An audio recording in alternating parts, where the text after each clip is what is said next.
Welcome to Tales from the Fandom, a podcast that brings a special guest out of the multiverse and straight to you. And now your host, David Ginsburg.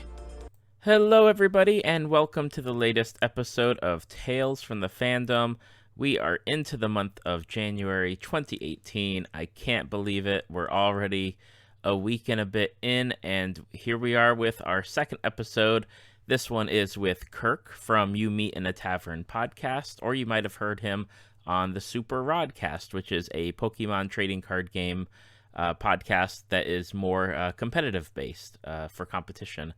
But it was a lot of fun. I love his character Tug Mugbar on the You Meet in a Tavern Podcast, and it was just so much fun to get to talk with him, as you will hear momentarily. Just a few bits of housekeeping to attend to is that we still have two different things that you can join. One is our Facebook group, which is just called the Fandom of Tales from the Fandom, and it's just a discussion group. There's about 20 people in there. I tend to post like memes or questions and just get people involved in just talking about different fandoms. So feel free to go over there and join. And, of course, we do have the Patreon at patreon.com/talesfromthefandom. If you are interested at all in supporting the podcast monetarily, that is where you would do so. For even as little as $1, you get some stuff that's not posted immediately on the Facebook pages or the Facebook groups. And if you go higher, there are things that I give to you. Like I buy ebooks of different authors that I've had on and send them to you, stickers and magnets, t-shirts, all sorts of stuff. If you are interested in putting money towards the podcast and helping me pay to keep it going, essentially, because it's something where I think the value is there, and hopefully you do too if you are listening. But right now, let's get away from that, because I hate to shill, but it's something I do from time to time. But take a listen to these promos from other podcasts, and then enjoy the episode with Kirk. Everybody, have a great day. Once upon a time, there was a gnome. Once upon a time, there was an elf. Once upon a time, there was a little boy. Once upon a time, there was a time, there was an old. Once upon a time, there was a time, there was a once upon a time, there was an old rug. Once upon a time, once upon a time, once upon a time, once upon a time, once upon a time, once upon a time, once upon a time, and no one lived happily ever after. Fairy tales for unwanted children. Find us on iTunes or at periodically.ca. Are you a fan of fantasy role-playing? Looking for more D&D action outside your normal campaign? Do you enjoy laughing uncontrollably? Look no further than the You Meet in a Tavern podcast. Follow the continuing adventures of Tug, Durf, and Carl as Dungeon Master Joe leads them on the adventure of a lifetime. We're 4 20-somethings with dull jobs by day, letting our inner nerd kids shine in our first ever 5th edition D&D campaign together. Fans are calling it a gripping tale with a talented cast, a large source of encouragement to get myself in my own D&D group, the funniest D&D podcast I've ever listened to. But don't take it from them. Check out You Meet in a Tavern for yourself on all your favorite podcast apps. That's You Meet in a Tavern, because every good story starts in a bar. And welcome to another episode of Tales from the Fandom. Today I am joined by one of my favorite cast members on the You Meet in a Tavern podcast.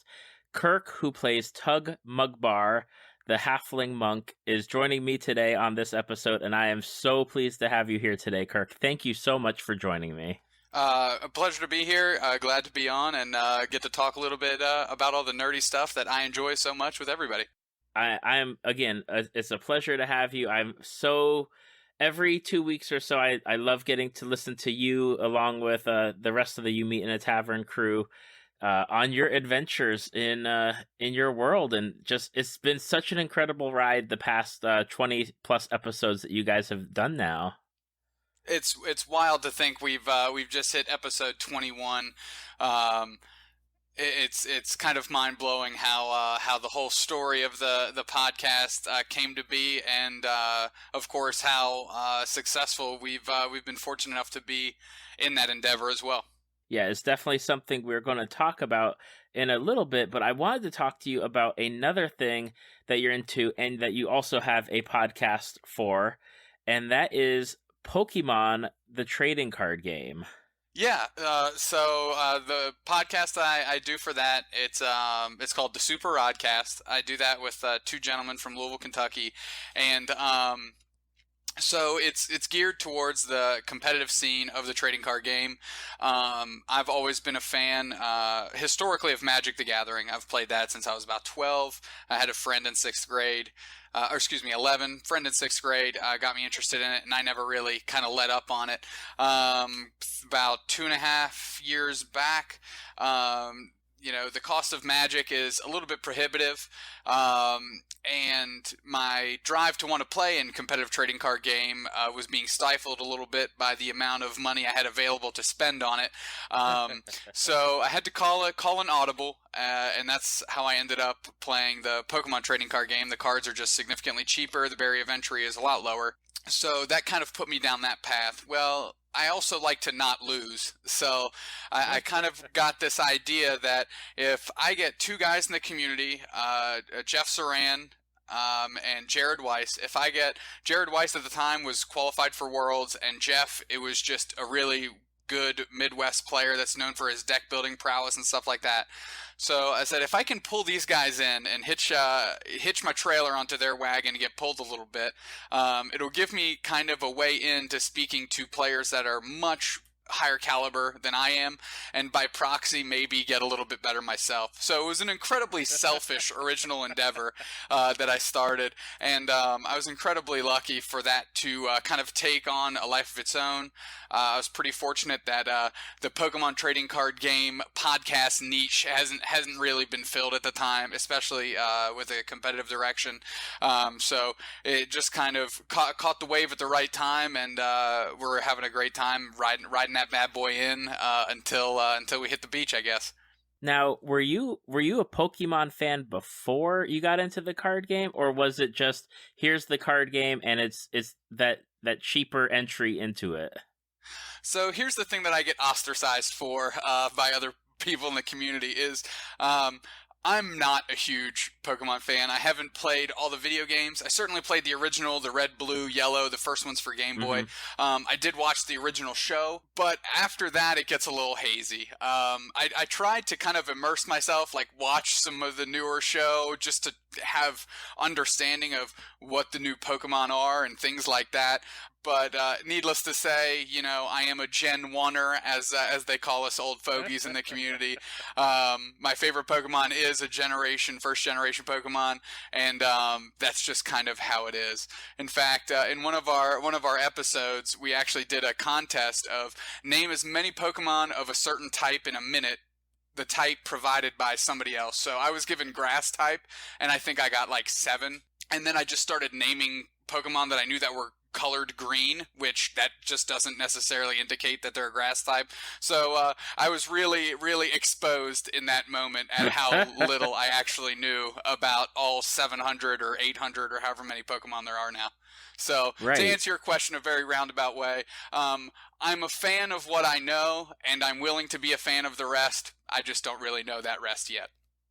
That is the same for me, because I was working I think Blockbuster Video at the time, and Pokemon had just come out on TV and on the videotapes, and I was kind of the guy who rented them on behalf of the store, so if parents had questions, they could come to ask somebody about Pokemon. So that was me, and I watched like that whole Gen 1 season, and that was pretty much it. Like, that's the Pokemon I know. And then my kids last year got 3DSs for Christmas. They got Pokemon Sun and Pokemon Moon, so I went ahead and got one as well, because the only Pokemon game I'd ever played was Pokemon Yellow. I'm like, I have no clue who these Pokemon are, anything about them. No idea. And I even had someone on, and they said, they couldn't believe that I went from Pokemon Yellow to Sun and Moon and having to understand all the game changes and all the new Pokemon, everything. Yeah, it's pretty wild. The only reason I know some of the things is because I've played with the physical cards. So the only, when somebody says, for example, Archie, which is one of the Nemesi, or however the plural of that is in one of the games. The only reason I know him is because I've played with the card Archie's Ace in the Hole, so I know he's a pirate-looking dude that's blue. As to what his diabolical scheme in the game is, no idea. Now, you said that you had a favorite Pokemon from Gen 1. Which Pokemon is it? That would have to be Raichu, and if I have to be super specific, I'll go with Lieutenant Surge's Raichu. What is it about Raichu that draws you to that Pokemon, especially Lieutenant Surge's Raichu? Okay, so there's a very, very specific reason, and it is because the first time Ash and Pikachu roll into Lieutenant Surge's gym, Raichu destroys Pikachu, and I hate Pikachu. So in the maximum amount of irony, the Pokemon I hate the most evolves into the Pokemon I love the most, and watching Lieutenant Surge's Raichu destroy Pikachu in that first half of the episode was the most satisfying thing I'd encountered in my Pokemon experience up until that point. And that's pretty much it. I've just kind of clung on to that ever since. There's a key line where Ash yells, "Pikachu, give him a Thunder Shock," and it does nothing. And then Lieutenant Surge says, "Raichu, show him a real Thunder Shock," and then Raichu essentially assassinates Pikachu. And that was a highlight reel moment for me as a kid, and it still remains up there for me as an adult right now.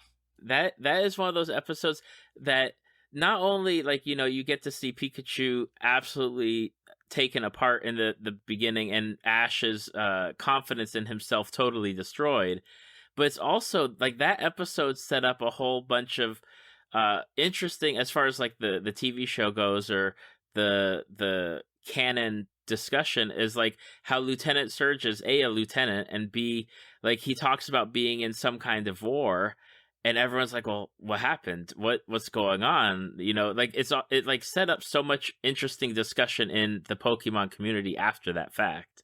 Oh yeah, that was a big point in the game, that he's kind of like the only middle-aged adult male in the game that you really come across that doesn't have that's not like a thug or like a gym leader or something.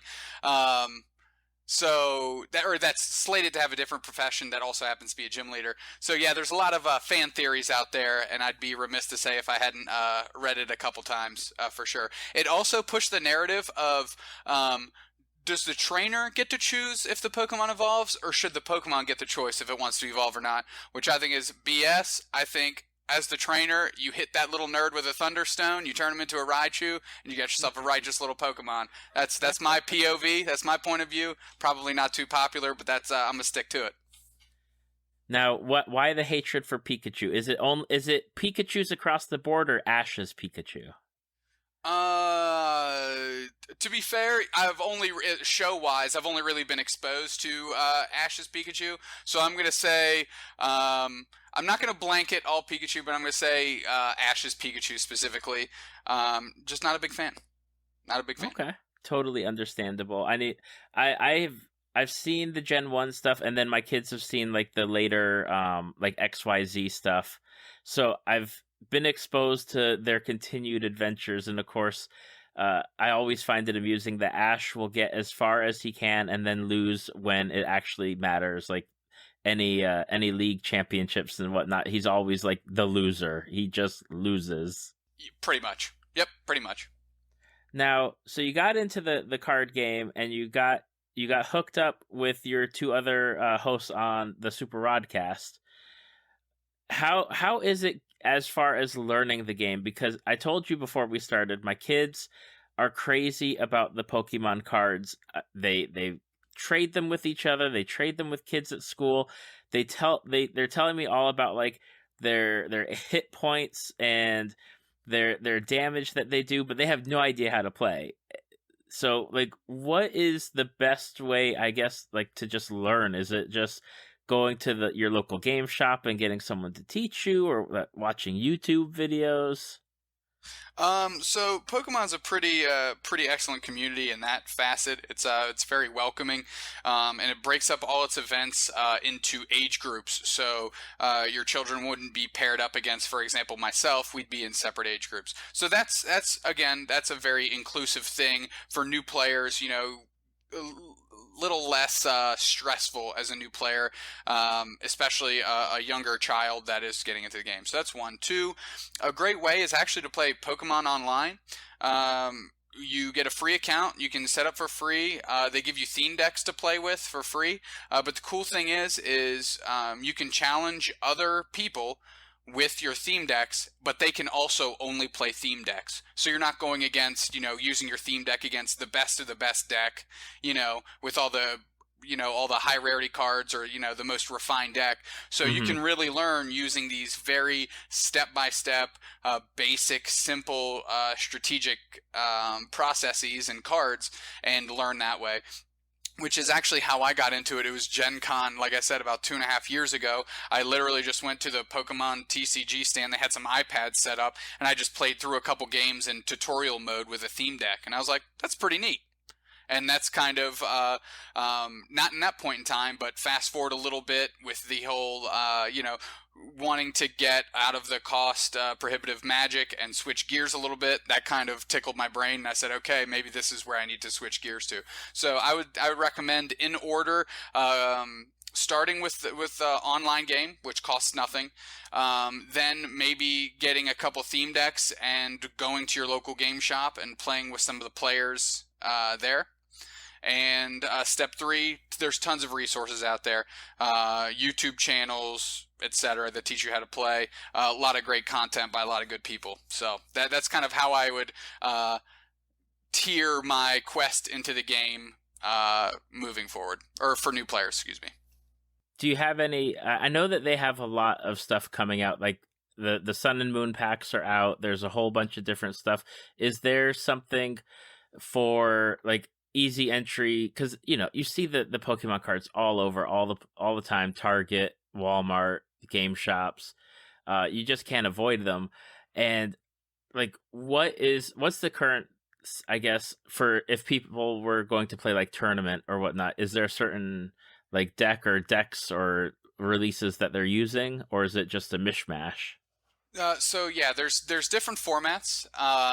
It depends how far in the weeds we want to actually go here. I would say if you were just starting out and just learning, I'm pretty sure they have, I think they're called versus decks or dual decks or something like that, where they have 2 pre-constructed decks that are made to face each other to exactly that, teach you the game. There's some of the core staples that are used at high-level competitive play in those to kind of help that transition. But I'd say if you're ready to go into a tournament and you want to perform well, you really have to disconnect, your mind from the deck you're playing and what Pokemon might be your favorite. Does that make sense? So you don't want to inhibit the strength of your deck because you're forcing yourself to play around a certain Pokemon. Now that's at the competitive level. Obviously, kitchen table or with your friends or whatever, by all means, build whatever crazy deck you want. But at the higher levels, there's very much so a certain kind of tier list of decks that can be considered viable, and anything outside of that, while it might have a chance to win, is really handcuffing itself, to be brutally honest. So you really have to assess what your goal is within the game. If you want to be competitive, then you do need to take the time and research what those decks are and, get the cards specifically. That's the biggest recommendation I can make to people trying to make the jump into a competitive TCG, is to buy singles, not buy packs or boxes or anything like that, because your return on investment is so low and the likelihood of you getting all the cards you need is so low that you're actually losing more money by doing it that way. I was going to ask that because similar with like Magic the Gathering, where it seems like for a while there's the same decks that you see pop up in the tournaments, like, oh, he's running an X deck, or he's playing an X deck or a Y deck, something along those lines, where exactly what cards he's going to have in the deck, with maybe a variable of like a 1% difference of maybe he slipped in a different card that he prefers over the standard card that you find in the deck. Is that similar in the Pokemon game where you have those same kind of decks in rotation that most people are playing with, or is it a little bit more individualized? No, you're exactly right. There is a subset of decks that you can kind of what we like to call like the established metagame. So the 4, 5, 6, 7 decks or whatever that you can anticipate seeing on a reasonable level at any given competitive tournament. The good thing in Pokemon versus Magic, again, that helps the cost level of it, is in Magic, if you're playing a red deck, you have a very specific set of cards that you're playing in that. In Pokemon, if you're playing I'm going to try and use example. If you're playing a Gardevoir deck, yes, your Pokemon are different, but a lot of the item cards and the trainer cards that go into that are going to be similar as the ones that are played in your Zoroark deck. So there's a lot of overlap, with the key differences typically being the types of energy in the Pokemon and maybe a few of those trainers in the middle. But your core, if you build yourself a good core, you can actually just build around that pretty inexpensively and have a couple decks ready to go and kind of in your arsenal at any given time. As far as deck building goes, you said you go for the singles, and that's super obvious because I remember playing Magic back in 3rd edition and 4th edition, and then even into later years, where that was the big thing was don't buy the decks. You need to just go out and find the cards or trade for the cards. And it's just amazing that in Pokemon, are the cards as same as far as the pricing, on the Magic side, where it's oh, you paid hundreds of dollars for the 4 cards that you need to really establish that deck? Or is Pokemon, again, because it's Pokemon, less less valuable as far as the cards, you're not paying as much? Right, so you can certainly pay as much because Pokemon really pushes gold rarity, which is just a maximum rarity, but there's also that card available in its 3-cent form that's a common. You know what I mean? So yeah. If you're willing to just play with the lowest level of air quotes here, lowest level of bling, then you can get away with building a pretty inexpensive deck. Again, there's a card. It's called Tapu Lele, and you can look it up right now. It's about $20, and most decks play between 2 to 4. So we'll say that's your $80 spent to have those with you, but every deck plays those, right? It's not like you're in Magic spending, for 4 $20 Planeswalkers that you can only play in your blue deck. Mm-hmm. You're paying for 4 $20 cards that you can play in every deck, but not only is it every deck in the standard format, it's in almost every deck in the expanded format, which in Magic, there's not a lot of overlap sometimes in between multiple formats with cards that have value. So when you're spending your money on cards, the $20, for example, it goes a lot further within Pokemon than it does maybe for Magic. So that's another just key difference there. And that being said, Tapu Lele at $20 is probably the most expensive card you'll have to play with. Whereas in Magic, if you say the most expensive card you have to play with is $20, I'm sure you'd have a bunch of very excited Magic players, or a lot of very upset Magic players because they just lost hundreds of dollars in value in their deck. So right. However you want to cut that jib is up to you. But that's just another way that it's kind of less cost prohibitive than Magic has been from time to time. How often does the Pokemon trading card game evolve as far as when Magic, because it's really the Magic's the one that a lot of people know, and they'll come out with, okay, these cards are banned every time a new set comes out, or okay, this whole swath of cards that you used to play with aren't tournament legal anymore. Does that happen in the Pokemon game as well, or is it to a lesser extent? It happens as well. the standard format is kind of like the newer sets that have come out, similar to Magic, that Magic has its standard format, and Pokemon has its standard format, and Pokemon has its expanded format, which is kind of the equivalent of Magic's modern format. So, those formats are revisited as new cards come out. Do cards need to be banned, this, that, and the other. So I'd say in that sense, the structure of competitive types of tournaments you can go to are fairly similar between the two, and I'd say that they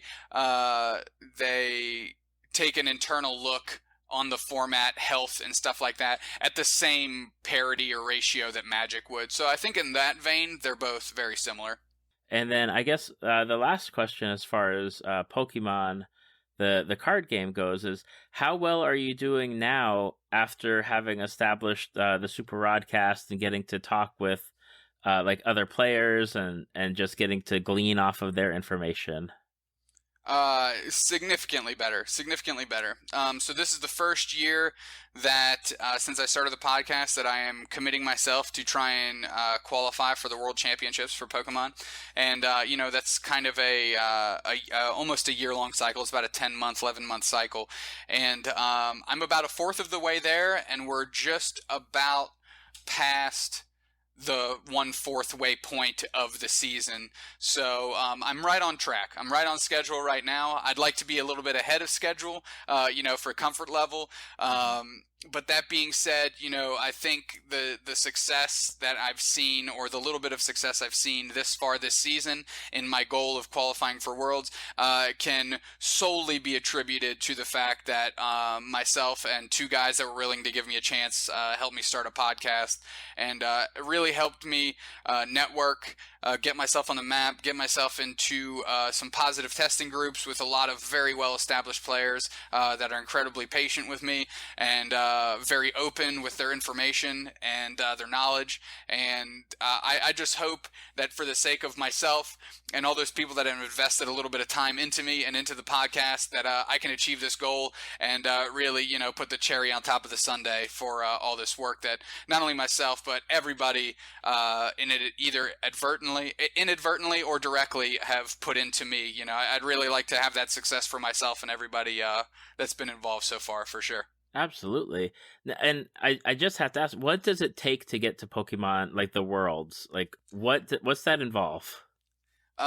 So it's essentially, it's accruing championship points through results. So you achieve a result, there is a set amount of championship points associated with that placing, and that goes towards your total. And just to keep it very high level, you want to accrue this year, you want to accrue 400 championship points, and that'll qualify you for Worlds. So you have to have enough placings and gather enough points over the season to end up having 400 by the end of July 2018. And if you do, then you punch your ticket and you get to go. If you don't, well, then better luck next year. Okay, awesome. So you're a quarter of the way there, and about in a quarter of the time. So on track, but hopefully you'll start picking up a little bit more points as you continue to play. Exactly right. So I don't want to dissuade listeners out there. I am a fraction shy of a fourth, so I'm at 97 points. And my first tournament for the second quarter was this past weekend, and unfortunately I didn't gain any points in that one. So I'm going to say I'm just a frog's hair behind schedule, but nothing to sweat about yet. A lot of opportunities coming up, and like I said, hopefully I can convert on some of those and make the people that invested time in me and the time I've taken away from other things can really show its worth. Now, one of the other things that you are a part of, and talked about it at the beginning, is that you are a part of the You Meet in a Tavern actual play D&D podcast. Yes, sir. Now, how were you, I guess, start off, were you a D&D player before the podcast? I was, but that's kind of a loose term. So I understood the skeletal structure because I had played a little bit of 3.5. But the DM, and actually, ironically enough, the DM of that game and the guy that got me into Magic in 6th grade, best man at my wedding, Mr. Tony Widener, shout out to him.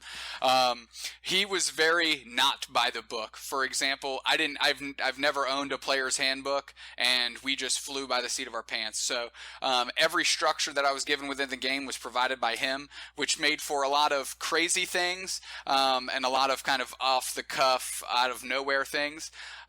So sitting down to playing a more structured game where I actually have to understand what everything is and use a book amongst other things was really a shock to the system for sure. How did you get involved with You Meet in a Tavern with your limited D&D? Was it because Joe was looking for new players to play in it? How did all that come about? So credit to Joe, who's also been on Tales from the Fandom. I think he described it best. He kind of got hooked into it, and then he came to myself and Brian and Chris Jamal Tinsley and said, "Hey, I have an idea for this. Would you guys be interested?" And I think he asked already knowing the answer because we've all been friends for so long. Like, he knows that I'm an outgoing person and I try to be as charismatic as possible. Like, being able to pretend to be a different character in a fantasy game for the public is pretty much just me to a T.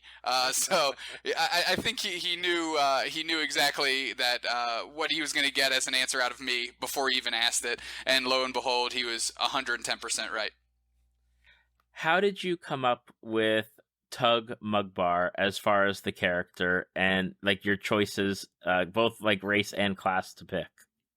Okay, so harken back to that old game that I played with my buddy Tony. I was actually a halfling monk in that game as well, and thinking that it would be the same, which it is not. It is not between those two games. I was like, okay, well, at least I'll try and give myself something familiar as a starting point. Since we're all kind of, starting at ground zero with little to no knowledge, I was trying to make it just a little bit easier on myself by trying to do something that was more familiar.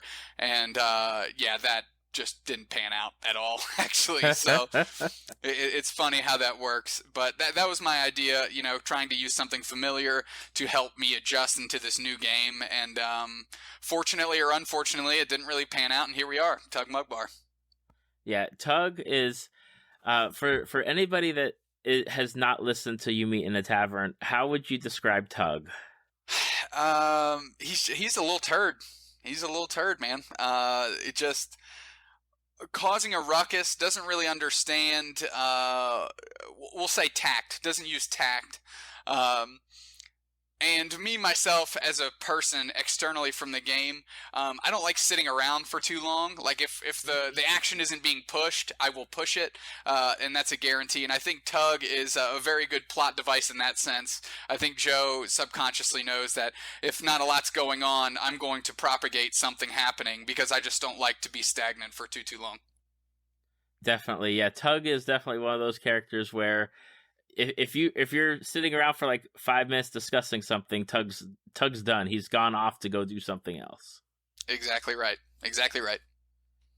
I like that Tug is one of those characters where he's so brash and over the top, but he'll be the first one that's like, oh yeah, and our entire village got wiped off the face of a map.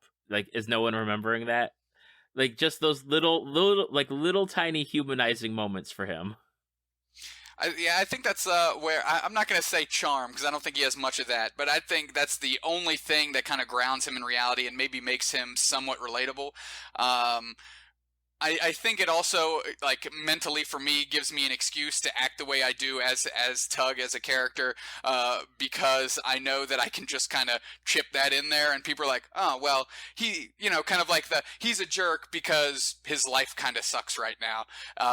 So I guess I kind of, give myself that as an excuse. Whether people buy into it or not is a whole different thing.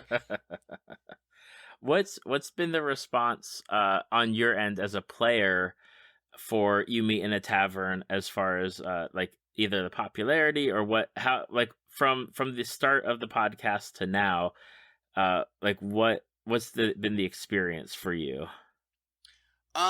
It's been great. not only Tug, but I think all the characters, especially Joe himself, we've all gotten great feedback. I think you'll kind of, we've kind of started developing people that are kind of cliques to each character and what they like. I think, a lot more of your traditional role players really, really like Brian's character, Carl with a K, because his character is almost like a more traditional, how he does the role play with him, and really has some very big, strong, like deep and empowering moments.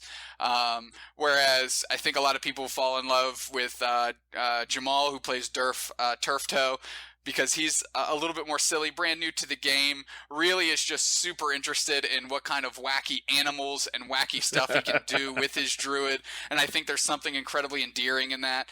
And then for everybody else, I guess I'm unfortunately, because I don't want to claim this, but I think I'm kind of the Hufflepuff of the group. I'll take everybody else, which is something I would not like to admit, because I don't consider myself a Hufflepuff in real life, but for this, I think it's an analogy that works out pretty well. Yeah, definitely. And I know that I had emailed Brian specifically after one of the episodes where like he had done this whole thing as far as like the paladin and delivered this like impassioned speech, and like I was like, dude, that was so awesome, like just getting to see your character evolve from the first episode to that point. And for you, like Tug, there have been times where I have been driving the car laughing so hard that I'm crying because of what you are doing in the game.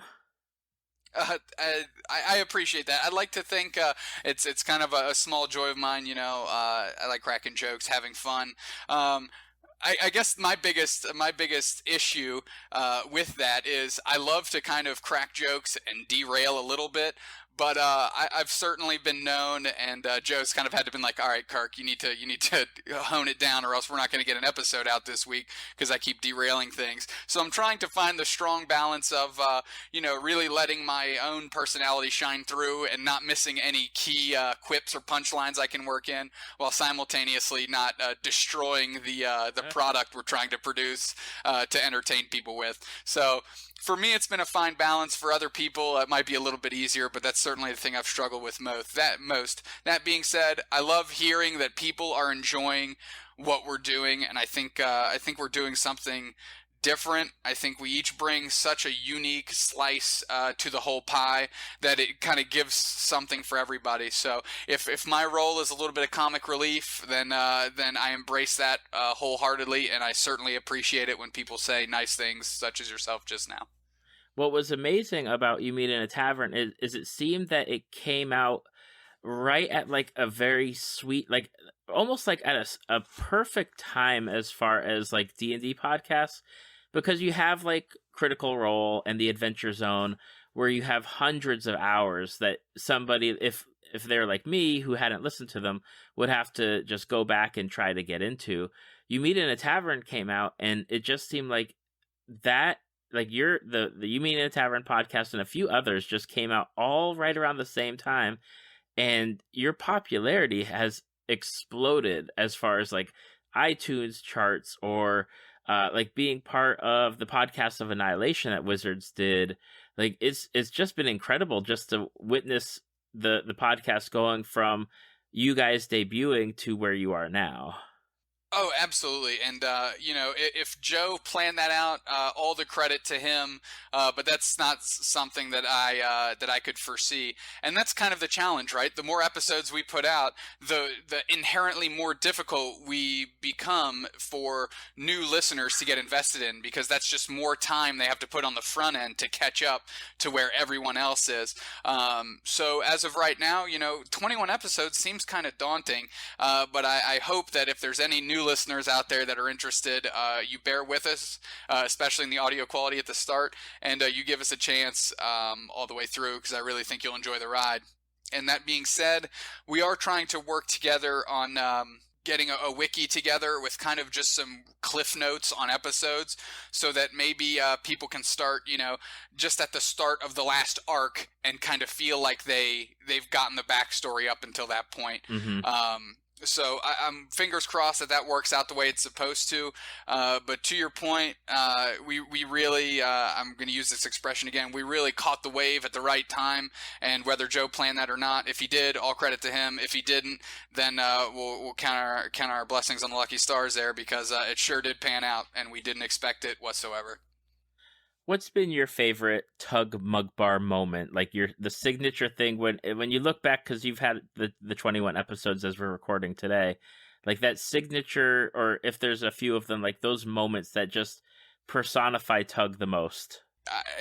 I'd have to say my favorite Tug-based moments are any time I can do something that I'm not supposed to do better than somebody else in the group. And I think the thing that the thing that everybody would automatically default to when I say that is me claiming to be the best burglar in the group. Yes. When Durf's entire background has to do with kind of cunning thievery, and there's a few times within the storyline so far where I've out-burgled him, and for me personally, I think that's a pretty highlight reel moment for me. Absolutely. Yeah, especially in the most recent arc where both of you were trying to do something on the ship, and it was like, oh, just let Tug step aside. Tug's got this. Yeah, that was so good. That was so good. I think that was episode 19, maybe. So go back and listen to 19, and you'll have a perfect example of the type of stuff that makes me truly happy when we're playing the game. And it's not in battles, but it's just those small, like, inner character interactions that maybe shouldn't go a certain way, but because it's rolling dice, anything can go your way, and it's just amazing. Absolutely. I remember there's one arc, I think is the Red Sands arc, where you're in the gladiatorial combat, and I remember listening, and I was like, okay, it's Tug's turn. Here he goes. And I think you had critted and just destroyed the person that you had been like matched up against, essentially. And it was just so sweet to like hear, here comes Tug just destroying, like, out of the blue, like, this one person. That was it. Oh yeah. It was actually, I think it was the Bombardier, which we didn't find out till a little bit later that's what that character was supposed to be. But because I used literally every ability I had, and I drank a special like power enhancement, what we call them breweries, so we call them beers, power enhancement beer, which if you know my character, that just whole thing fits in very well. And I was just, the dice were on fire for me, and I was able to take this guy down in one of my whole turn, and in just glorious fashion. And it's moments like that in D&D where you just get to go like, yeah, and just kind of fist pump and feel the excitement. The excitement I felt as a player. Hopefully that was conveyed through the episode. But getting to do like in theory, like, action movie things like that with your character is so satisfying. So satisfying. Yeah, especially with your character as a monk, your power move set, the stuff that you can spend your key points on, lends itself very, like, when you describe the action, it really does give that visual in somebody's head as they're listening as to what your character is actually doing. Yeah, and I think that's important, especially for my character, where I don't have a sword to lop off limbs or whatever. I kind of have to every time I do a punch, I have to do a punch with theatrics, essentially, to kind of brighten it up a little bit. I hope I've been successful. I'm going to keep trying to improve at that. But that's kind of my goal, to, in my mind, if it was like a slow motion kind of Matrix-esque scene, like how would it develop? And I kind of try to use that as a structure to describe things. Sometimes I'll go incredibly serious with, multiple forearm shots, and other times I'll use the final pose in the Dragon Ball Z fusion dance to knock somebody over too. So I try to give a good range and just kind of keep everybody on their toes and how exactly Tug operates in battle. With you meet in a tavern and you're playing a halfling monk, it's not the usual, like, character. And I've talked with a few different people about this, as far as you have people that play like the stereotypical like elf wizards or halfling rogues. What was it? I mean, I know you said that you started off in 3.5 with a halfling monk. What is it specifically? Like, is there something that draws you either to being the halfling, or like that you enjoy the monk as a class? The monk as a class is just very interesting in and of itself, and it does something just functionally different in the way it attacks than any other class. Obviously, the spellcasters have spells, and the melee or weapon users, it systematically is all kind of the same, right? But the monk in and of itself, because you get advantages for using unarmed strikes and things like that, I thought it was just kind of an interesting dynamic. As for the halfling, I wish there was more to this, but I'm pretty sure there's a halfling thing that you get plus to AC for diminutive stature or something like that, or you can choose like a nimble class of halfling. I'm totally talking out of my butt right now, so I'm sure somebody out there that knows the rules a bit better than me can sort me out. But I just remember reading it and I was like, oh, that seems like it pairs up based on what the manual is telling me, the abilities I need to prioritize, and that's kind of how I ended up on that originally, and then it made sense again for You Meet in a Tavern. Absolutely. Now, was I mistaken at some point? Did you think that you had chosen, as far as the race, a gnome, and then you realized that you were halfling? 110%. That is the true story. I wish there was more to that. I wrote halfling on my sheet. In fact, I introduced myself as a halfling monk at the start of the podcast, and somewhere in a middle episode, I was just under the impression I was a gnome, and there's no explanation as to why my mind flipped that switch. But it was a pretty harsh reality in the middle of an episode where I said gnome monk, and people were, and the guys were like, whoa, man, we thought you were a halfling this whole time. And I was like, well, according to the character sheet that's right in front of me, I totally am a halfling. Might be. And of course, that's the type of stuff that Joe's like, wow, well, we caught him on the hook, so we're going to leave that that in the episode when he could have easily edited it out. So anti-shout out to Joe for that moment staying into that episode. Oh, man, there's a recent episode, I can't remember within the past 2 weeks or so, the one where Joe left in the craziness that happened in the episode. I swear I can't remember what it was. It was hilarious. Was it a squeaky chair? Was it the squeaky chair? Yes, that was it. Yes, that was so preposterous and so insane, and that's like really moments like that where you can. I think we show how good of friends we are and just how much fun we're actually having. It's not a chore for us. It's very much so a hobby. And if we had 0 listeners, we would still be showing up to do our thing and play this game because we are just genuinely having a great time. And I think that little snippet is a very, very clean look into how our games operate and how much fun we're actually having. How is it being an inspiration as a whole for You Meet in a Tavern, like being an inspiration for other people to either get into D&D for the first time or to start their own actual play podcasts based on what they've listened to from you guys? It's incredibly flattering. First and foremost, it's incredibly flattering. If we're driving people to reach out to new avenues or do something they've never done before, and it's something that they really fall in love with, then that's certainly something I think at You Meet in a Tavern we can be proud about. We didn't get into this to take over the podcasting world or anything like that. If we're helping grow the community in a game that we enjoy so much and have so much fun with, and make some friends along the way, and can help people start their endeavors, then I really think that's an amazing opportunity for us and a great way for us to give back to what all our listeners have given to us, which is their time, which, as we know, time is invaluable, especially in this day and age. So every 2 weeks, somebody fires up an episode, for an hour and 15 minutes, that's worth its weight in gold to us, and any way we can help, I know for a fact we all will.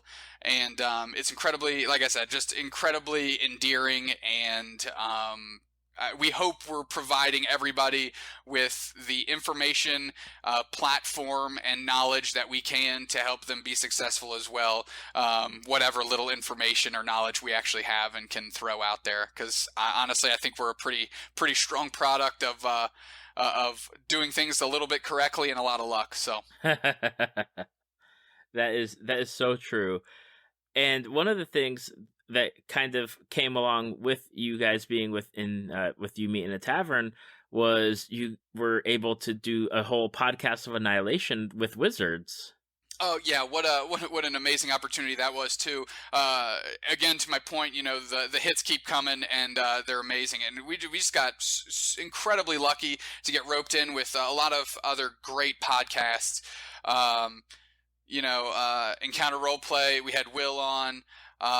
Venture Maidens, we did a lot of cross promotion stuff. I know Brian was on theirs, and just being able to kind of feel entrenched into a community that's very established and very beloved, and to kind of be at the heels of such great podcasts like that was a really strong experience. And being recognized by Wizards of the Coast as somebody to help be flagships for their new product.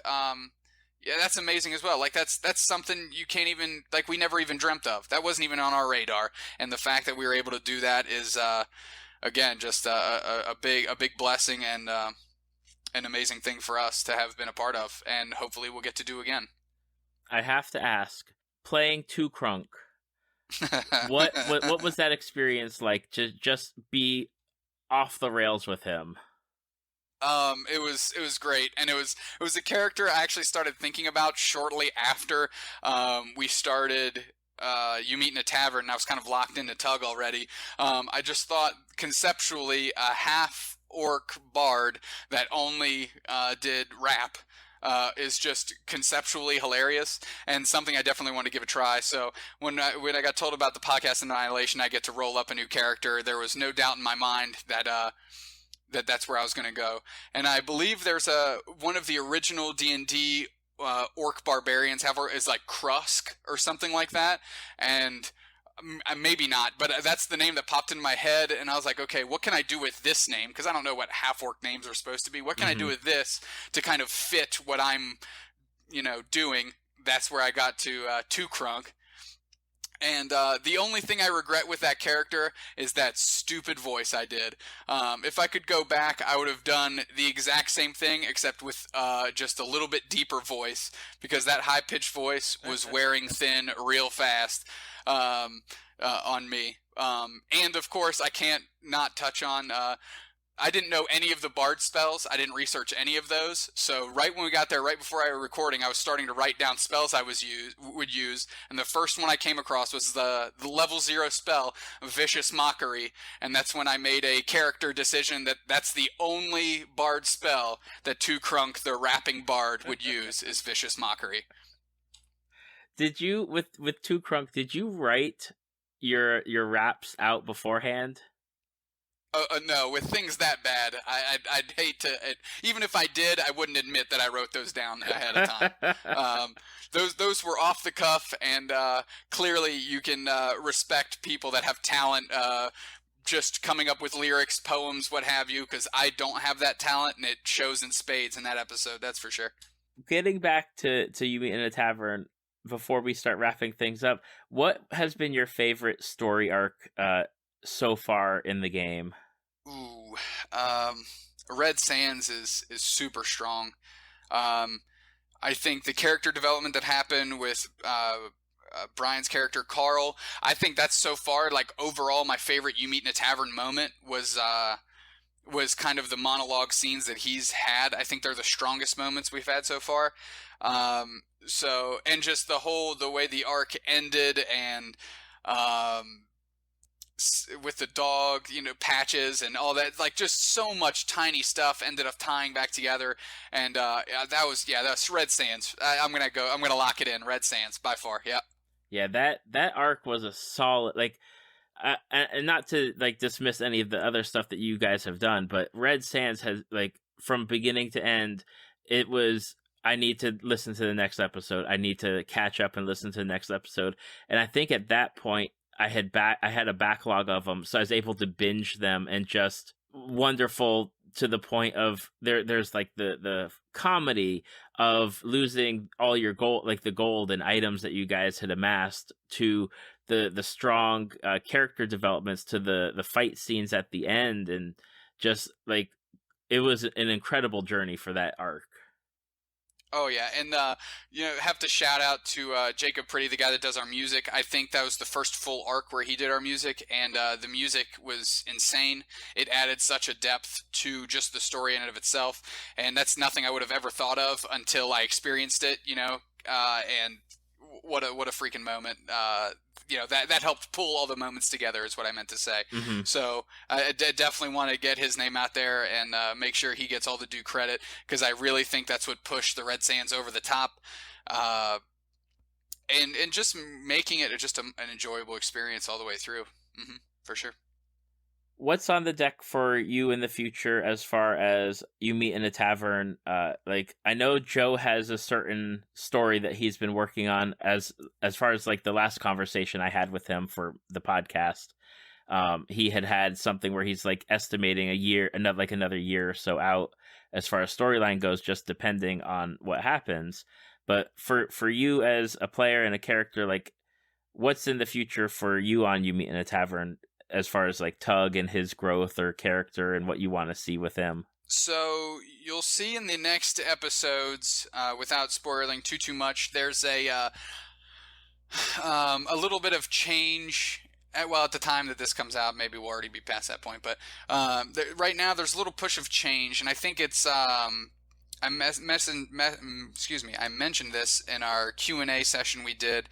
Tug eventually is going to have to grow up, whether he wants to or not, and how that impacts him and how that moves his character forward, I think is going to be really interesting. So I think you're going to start to see that change develop. And now I don't want the core of Tug to change, but I think it's time for some of his rougher edges to either be whittled down or sharpened, depending on how the story goes. Because there's a lot of inconclusive things and questions that Tug never really got an answer to, and he kind of feels like he's flying blind, which is just a real deep source of kind of his anger. And we're going on all these tasks for something that we're not even convinced is real, or if we're helping the right people. And to your point, our whole town is gone. Like, what are we doing chasing around this stupid stuff when everything we've had is gone, and we haven't even focused on rebuilding yet? We're just kind of in this tailspin of adventure after adventure. And I think that's kind of the direction that he's going, and I don't want to expose too much of my plans, but there's definitely going to be a character shift within Tug in the upcoming arcs. Excuse me. Awesome. I'm very much looking forward to that, and just the continued success of You Meet in a Tavern and seeing what you guys come up with next. For those who have listened to this podcast and they want to find you on social media, what are the best places for them to do so? Pretty much Twitter for everything. My personal Twitter account is @Doobsnacks, DOOBSNAX. If you want to follow You Meet in a Tavern, it's @YMIA Tavern. And I'd be remiss if I didn't shout out my two other hosts on the Super Rodcast. So you can follow the Super Rodcast @the Super Rodcast, and the other two hosts @Weiss_on_ice and @SaranWrap. So those are all the social plugs that I'll get out there, and I'm sure Joe has covered extensively when he was on the You Meet in a Tavern stuff. So. Yes, I'll let that ride. And I will have links to all of those Twitter handles and the links to the Super Rodcast and You Meet in a Tavern in our show notes and on our Facebook page. And Kirk, I just want to say, number one, thank you for taking the time out to talk with me tonight, and just thank you in general, because I have a blast listening to you every 2 weeks, and I'm just glad to have been able to get to have you on here to talk to you just a little bit more. Well, I appreciate the kind words, and hopefully we'll be at it for quite some time. And I'm going to burn up just a few more seconds on the clock. I'd be incredibly remiss if I didn't do a couple shout-outs. So I want to shout out my beautiful wife that allows me to do all these nerdy things. and be a part of, you know, your wonderful podcast. I want to shout out yourself, Tales from the Fandom, for having me on and allowing me to get more exposure for the things I'm interested in and the things I'm involved with. Of course, I want to shout out Joe, Jamal, and Brian for putting up with my BS on a weekly basis in You Meet in a Tavern, and of course Jeff and Jared at the Super Oddcast that are there and got my back 100% for something that I really had no right starting to begin with. Dave, it's been a real pleasure. Thank you for having me on, man. It has been my pleasure, sir. Thank you. Thank you for listening to Tales from the Fandom. Subscribe to us on iTunes or your podcast app of choice. Follow us on Facebook at www.facebook.com/talesfromthefandom to see photos, links, leave feedback, and check out upcoming guests. If you'd like to be a guest, email David at talesfromthefandom@gmail.com.